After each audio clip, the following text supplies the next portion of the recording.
Hello mates, my name is Luis Angel and I'm going to present my lesson plan about how to create a class using the PPP approach method. So to get in context, there exist two approaches in this method, which are the deductive approach and the inductive approach. So I use the deductive approach because I think this method is more useful for classrooms with beginner mates or students, beginner students. So I think this fits better. So to get in context, in this lesson plan I will present the target language, and then I will give the students the opportunity to practice it and through control activities. So this can help me to see who has some difficulties doing the exercise or understanding the new topic, something like that. So my class will last 16 minutes about it. So I will divide the three parts of this method, which are presentation, practice, and production, wherever you want to say. So I will divide these three parts in 20 minutes because the class lasts 16 minutes. So in the first part, I think this is a class to teach the verb to be. So the topic is the verb to be. Assuming I have a new group of students, I would like to start by introducing the new language in a bit usual way, because I would like to skip the part of the introduction of the people. I mean, we always do this when we start a new course in the university or something. So I would like to skip this part, but supposing that we all know each other, so I would like to take the attention of the students. So the first thing that I would like to ask them, it will be the activity to say or think about, I don't know, or verbs or adjectives in English. And if someone has an idea of some of them, just can raise your hand and I can hear about what they know. So this is more like a brainstorm, because the few next activities, it will be in relation to this activity. It's from warm to warm up. So while the students say some verbs or maybe adverbs, I don't know, but I just asked two verbs and adjectives. I will write it, all of them or most of them, in the whiteboard. So this is for made a list in a brainstorm way. So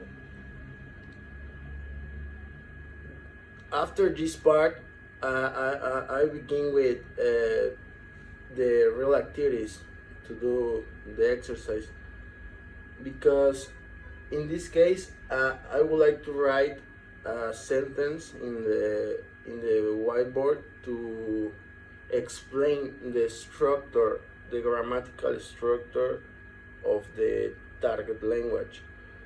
In this case, it will be the structure of the verb to be. The verb to be counts with a subject plus verb to be plus complement. So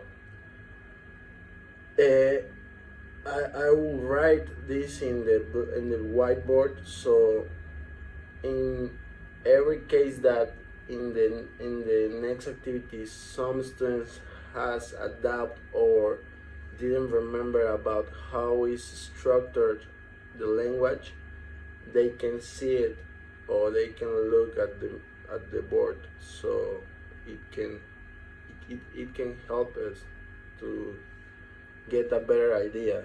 So the first activity in the presentation, well, the presentation it's more like a warm up for me. So after the brainstorm, uh, I would like to practice with a next activity, and it will be kind of fill in blanks and rearrange sentences. So I will provide some sheets to the students that I will made it before. So I will provide some sheets with 12 sentences. So the first part of these sentences will contain 6 sentences about filling the blanks with some verbs in present and some adjectives, I don't know, and maybe they can imagine or fill the blanks with some words that I can provide them. So the other half of the 12 sentences will have the same kind of activity, but will be an arrange of words, because rearrange the sentences. So the first part is to fill in the blanks, and the second part is to rearrange the sentences. So the only thing that they have to do is put the words in the proper way, or with the proper grammar. So to this activity I will give you about 20 minutes. So when they are doing the exercises, as a teacher, I would like to walk into the classroom in an orderly row movement, and I will base it on the sitting arrangement. So this is more if some student has adapt, and it's more like I can, in case they need help or any questions, I will be able to solve them as soon as I possible. So it's more like this. For the last part, because this maybe take me the half of the class. So for the last part, and to move in another kind of activity, because maybe students can seem these things a little bit bored, or I don't know, because it is a beginner topic. So maybe a few persons or a few students know about the topic before. So but in the last part, I think I will number the students to form pairs or trios, depending on the number of the students. So then I will give them some papers with different questions, so that each group can interact with each other. So I think some of the problems that will maybe exist is, it usually happens that there are some students who are shy and they do not like these activities. So as a teacher, it is important to be aware of these students. So this is for help them to interact more privately with them or with me as a teacher, and they can carry out with their activities in a more comfortable way. So Yes, maybe there exists some people in the classroom because as I, I'm a student, so I see this. I see that cases in before in my experiences.